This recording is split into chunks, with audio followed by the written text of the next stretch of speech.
تقدیریں سنورتی ہیں، جو تھک کر بیٹھ جاتے ہیں وہ منزل پا نہیں سکتے۔ آج کے میرے مقالے کا عنوان ہے حضرت شاہ وضیح الدین علوی گجراتی کی تعلیم و تربیت۔ آپ نے ایک علمی گہوارے میں آنکھیں کھولی اور اپنے گرد و پیش خوشنما علمی ماحول دیکھا، لہذا بچپن ہی سے آپ کی طبیعت علم کی طرف مائل تھی۔ چنانچہ آپ نے کم سنی میں قرآن مجید حفظ کر لیا، بعدہ علوم دینیہ کی طرف متوجہ ہوئے اور اساتذہ وقت سے پورے شوق اور لگن کے ساتھ تحصیل علم میں مصروف ہو گئے۔ علوم عربیہ کی بیشتر کتابیں اپنے چچا حضرت مولانا سید قاضی شمس الدین قدس سرہ سے پڑھیں اور کچھ کتابیں اپنے ماموں شاہ بر ابن ابو القاسم سے بھی پڑھیں۔ اس طرح آپ اپنے چچا اور ماموں دونوں کے علمی وارث اور امین بن گئے اور کتب احادیث کا درس شیخ محدث ابو البرکات بنبانی عباسی قدس سرہ سے قراءتاً اور سماعتاً لیا۔ علاوہ عظیم ملک المحدثین علامہ محمد بن محمد مالکی مصری شاہ گفت رشید حضرت علامہ حافظ شمس الدین سفاری سے علوم حدیث میں سند تکمیل حاصل کی اور علوم عقلیہ کی تعلیم فاضل ازل حضرت علامہ مولانا اماد الدین طالمی شاگرد رشید حضرت علامہ مولانا جلال الدین محمد بن اسد صدیقی معروف و محقق دوانی سے حاصل کی۔ اس وقت حضرت علامہ اماد الدین کی درسگاہ کا ہر طرف شہرا تھا اور دور دور سے طالبان علم آ کر آپ کی بارگاہ سے علم تشنگی گزارتے تھے۔ حضرت شاہ وضیح الدین نے بھی آپ کے علمی سرچشمہ سے بھرپور فائدہ اٹھایا اور معروف خطیب و مفسر قرآن حضرت علامہ مولانا ابو الفضل قاسمی سے بھی علوم و فنون خصوصاً تفسیر کا درس لیا، اور آپ کا طریقہ تھا کہ دوران درس علامہ غازرونی جو نکات بیان کرتے تھے آپ اسے لکھ کر محفوظ کر لیا کرتے تھے، اور تفسیر بیضاوی پر علامہ کے حواشی آپ ہی کے ہاتھ کے لکھے ہوئے ہیں۔ درس و تدریس عرصہ دراز تک علوم و فنون کی تحصیل کے بعد آپ نے درس و تدریس کی انجمن آراستہ کی اور ایک درسگاہ کی بنیاد رکھی جس کا نام مدرسہ علمیہ رکھا۔ اس وقت صوبہ گجرات پر سلطان بہادر شاہ کی حکمرانی تھی۔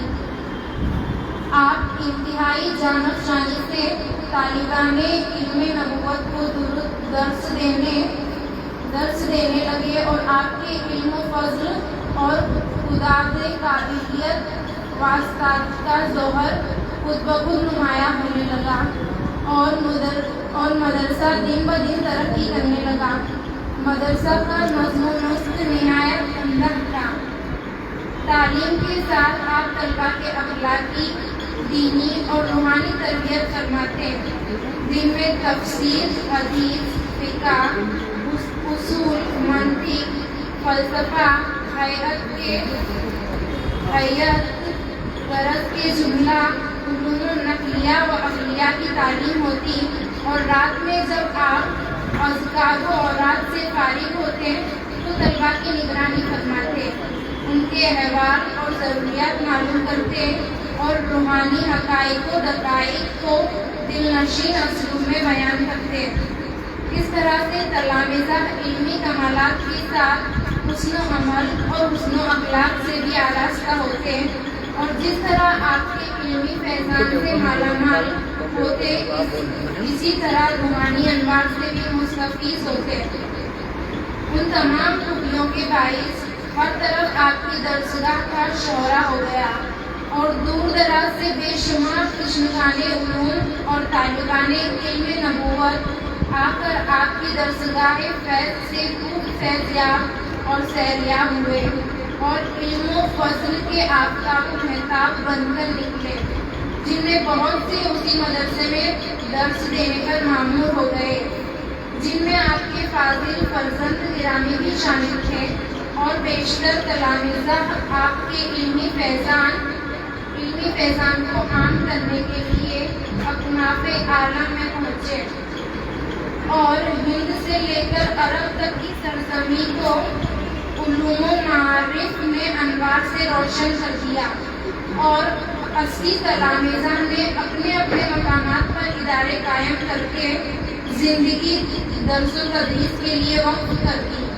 اس طرح آپ کے مدرسے کی شاخیں آپ کے تلامذہ کے ذریعے جگہ جگہ قائم ہو گئی، اور مختصر سے وقت میں آپ کی درسگاہ اعلیٰ نے اپنے دور کی عظیم یونیورسٹی کا درجہ حاصل کر لیا۔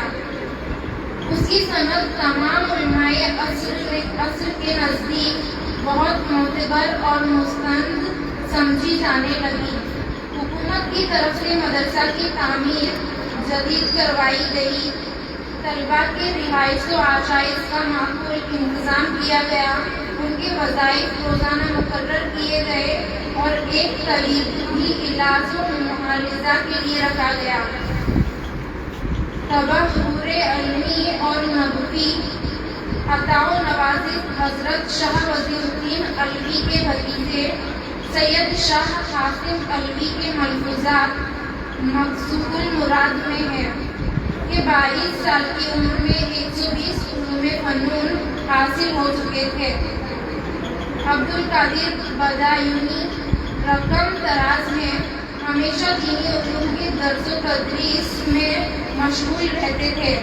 تمام عقلی و نقلی علوم پر ان کو قدرت اور عبور حاصل تھا، چنانچہ صرف ہوائی سے لے کر قانون و شفا، شرح مفتاح اور اسدی جیسی کتابوں میں شاید ہی کوئی ایسی کتاب ہوگی جس پر انہوں نے شرح یا حاشیہ نہ لکھا ہو۔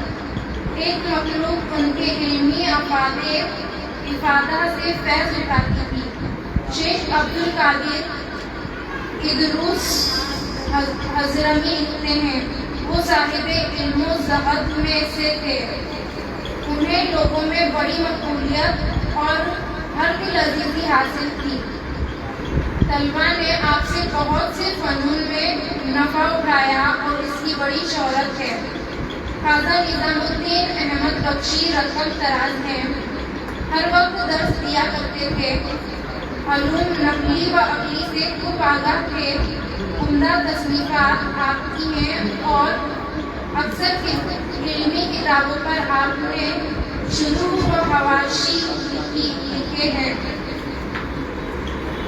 ایک روز خواب میں نبی کریم صلی اللہ علیہ وآلہ وسلم کی زیارت نصیب ہوئی، اور حضور صلی اللہ علیہ وآلہ وسلم نے فرمایا، اے فرزند، غم مت کر، جتنے علوم تمہارے استاذ کو معلوم تھے ان سے 30 زائد علوم ہم تمہیں عنایت کرتے ہیں، اور ایک کاغذ بھی عطا کیا جس پر ان سارے علوم کے نام درج تھے۔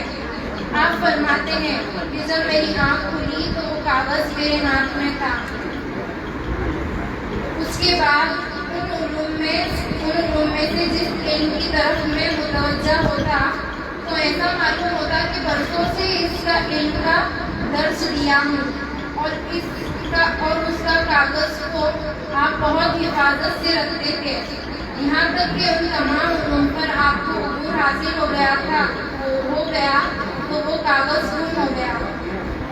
ذوق مطالعہ آپ کو مطالعہ کتب سے بے حد درجہ شغف تھا، اور بیشتر اپنے فاضل اوقات کو کتب پہنی میں گزارتے تھے، اور اسی مطالعہ کی برکت سے آپ کا سینہ علوم معارف کا مخزن بن گیا۔ بارگاہ رسالت صلی اللہ علیہ وآلہ وسلم میں آپ کے درس کی عظمت اس اجمال کی تفصیل یہ ہے کہ آخر عمر میں آپ کا ارادہ ہوا کہ درس و تدریس کا سلسلہ موقوف کر دیں اور مدرسہ کی ادارت اور نظامت سنبھالیں۔ اس طرح کامل 64 سال تک آپ نے درس و تدریس کا سلسلہ جاری رکھا۔